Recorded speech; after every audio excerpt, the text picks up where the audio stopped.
ഇന്ന് തന്നെ ഡൗൺലോഡ് ചെയ്യൂ. കാണൂ നിങ്ങളുടെ ഫേവറേറ്റ് ഷോസ്. വരുണിന്റെ കൂടെ നീ തന്നെ ജീവിക്കണം. അതൊന്നും നടത്തിത്തരാൻ മുത്തശ്ശിക്ക് പറ്റിയില്ലെങ്കിൽ പിന്നെ മുത്തശ്ശി എന്തിനാണ് ഈ ജീവനോട് ഇരിക്കുന്നേ? ദൈവം എല്ലാ സമയത്തും രാധികയ്ക്ക് കാവലിരിക്കാനൊന്നും പോകുന്നില്ല. ദൈവം അവളിൽ നിന്നും കണ്ണെടുക്കുന്ന ഒരു നിമിഷം മതിയടി അവളെ നമുക്ക് തീർക്കാൻ. ഇവള് വിളിച്ചാല് ദൈവം വിളി കേൾക്കില്ലേ? അത്രയ്ക്ക് ഇഷ്ടമില്ലേ എന്റെ കുഞ്ഞിനെ? ഇപ്പഴാ മുത്തശ്ശി എനിക്കൊരു സമാധാനമായത്. അമ്മയുടെ കഴുത്തിലെ മാലയ്ക്ക് ഒരു കൃത്യമായ ഉത്തരം ആയല്ലോ. ബാക്കി നമുക്ക് കാണിച്ചു കൊടുക്കാം. കണ്ടോടെ വരണേ, അച്ഛന്റെ അമ്മയുടെ മാനക്കേട് തീർക്കാന്ന് പറഞ്ഞപ്പോ അവളുടെ ഒരു ചങ്കൂറ്റം കണ്ടോ? പിന്നെ അതില്ലാതെ പഴയ രാധിക ചത്തുപോയി. ഇനി ഒന്നിലും പതറാത്ത രാധിക എന്ന് പറഞ്ഞ് ഞാനിവിടെ നടന്നിരുന്നതല്ലേ. ആ എന്നെയല്ലേ അവര് തോൽപ്പിച്ചത്. കരയിച്ചില്ലേ എല്ലാരും കൂടി എന്നെ? ഇതിനെനിക്ക് പകരം വീട്ടിയേ പറ്റൂ.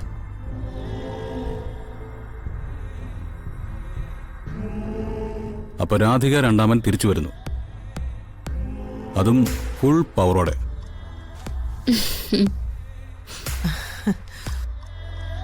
മുത്തശ്ശി, ഇതാണ് കട്ടയ്ക്ക് കട്ടാന്ന് പറയുന്നത്. ഒന്ന് ഇങ്ങോട്ട് കിട്ടുന്നു, 100 തിരിച്ചു കൊടുക്കുന്നു.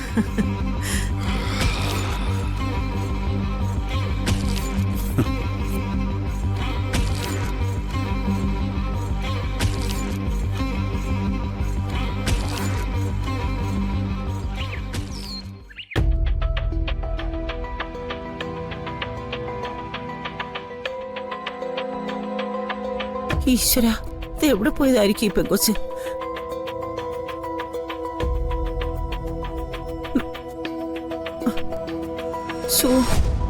ദൈവമേ,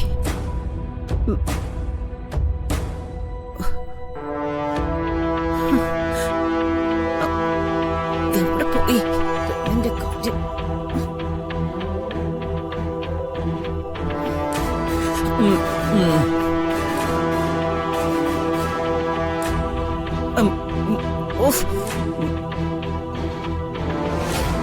എന്റെ ദൈവമേ, ഈ പെണ്ണിവിടെ നശിപ്പിക്കും.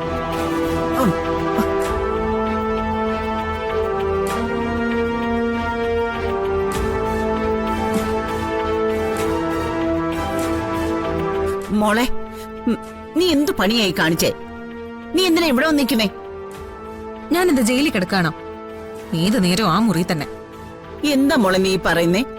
എനിക്ക് മടുത്തു മുത്തശ്ശി. എത്ര കാലം ഞാനിങ്ങനെ അഭിനയിച്ച് നടക്കുന്നേ? അച്ഛനെ അമ്മയെ വിശ്വസിപ്പിക്കാൻ വേണ്ടിയല്ലേ ഞാനിതൊക്കെ ചെയ്തേ. അത് കഴിഞ്ഞില്ലേ? ജീവിതത്തിൽ എന്തൊക്കെ ആഗ്രഹങ്ങൾ ഉണ്ടായിരുന്നു. ഇതിപ്പോ ഒരു ചെറിയ മുറിയില് രാവും പകലും. എടി, കാര്യങ്ങളൊക്കെ നിനക്ക് അറിയാവുന്നതല്ലേ, എന്നിട്ട് നീ ഇങ്ങനെയൊക്കെ പറഞ്ഞാലോ? നമ്മൾ എന്തിനു വേണ്ടിയാ മുത്തശ്ശി ഇങ്ങനെ കിടന്ന് കഷ്ടപ്പെടുന്നേ? വരുണിനെ എന്നിൽ നിന്നും തട്ടിയെടുത്ത് രാധികയോട് പ്രതികാരം ചെയ്യാനല്ലേ? എന്നിട്ട് നമ്മൾ എന്തെങ്കിലും ചെയ്യുന്നുണ്ടോ? അവളും വരുണും സുഖമായിട്ട് ജീവിക്കുന്നുണ്ട്. അച്ഛനും അമ്മയും പറയുന്നത് ഞാൻ കേട്ടു. രാധികയും വരുണും ജീവിക്കുന്നത് സ്വർഗമായിട്ടാന്ന്. അങ്ങനെയാ വരുൺ അവളെ കൊണ്ടു നടക്കുന്നതെന്ന്.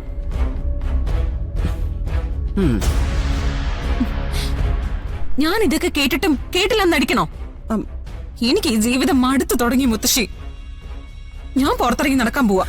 മോളെ, എനിക്ക് കണിമംഗലത്ത് പോണം. വരുണിന്റെയും രാധികയുടെയും ജീവിതം തകർത്തില്ലാതാക്കണം. കണിമംഗലത്തേക്കും വരുണിന്റെ ജീവിതത്തിലേക്കും എനിക്ക് തിരിച്ചു കയറാൻ പറ്റിയില്ലെങ്കിൽ ചാകാതെ വന്ന ഈ ജീവിതം എനിക്ക് വേണ്ട. എടി, നീ മുത്തശ്ശി പറയുന്ന ഒന്ന് കേക്ക്. മോള് പറയുന്ന ഈ കാര്യങ്ങളൊക്കെ തന്നെയാ മുത്തശ്ശി ആഗ്രഹിക്കുന്നത്.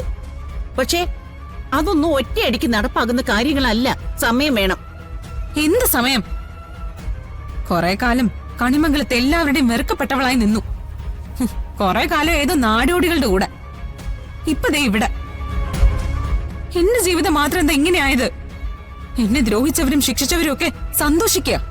എടി, നീ ഇത്രയും നാളെ മുത്തശ്ശി വിശ്വസിച്ചല്ലേ നിന്നിരുന്നത്? കുറച്ചു ദിവസം കൂടി മുത്തശ്ശി പറയുന്ന ഒന്ന് കേക്ക്.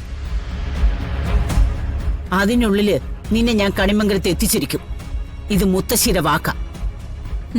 കുറച്ചു കാലം കൂടി ഞാൻ കാക്കും. അതിനുള്ളിൽ ഒന്നും നടന്നില്ലെങ്കിൽ എനിക്ക് എന്റെ ജീവിതം വെറുതെ കളയാൻ പറ്റില്ല. സിനിമയെങ്കിൽ സിനിമ, മറ്റെന്തെങ്കിലും ആണെങ്കിൽ അത്.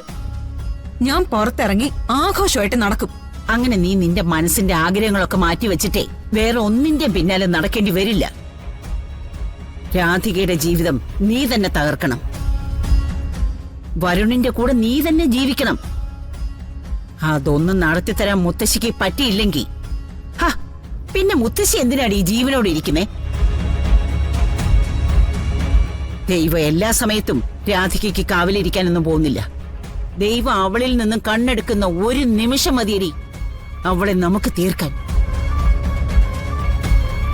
മോള് വാ, അകത്ത് ചെന്നിരിക്കാം. വാ മോളെ, വാ.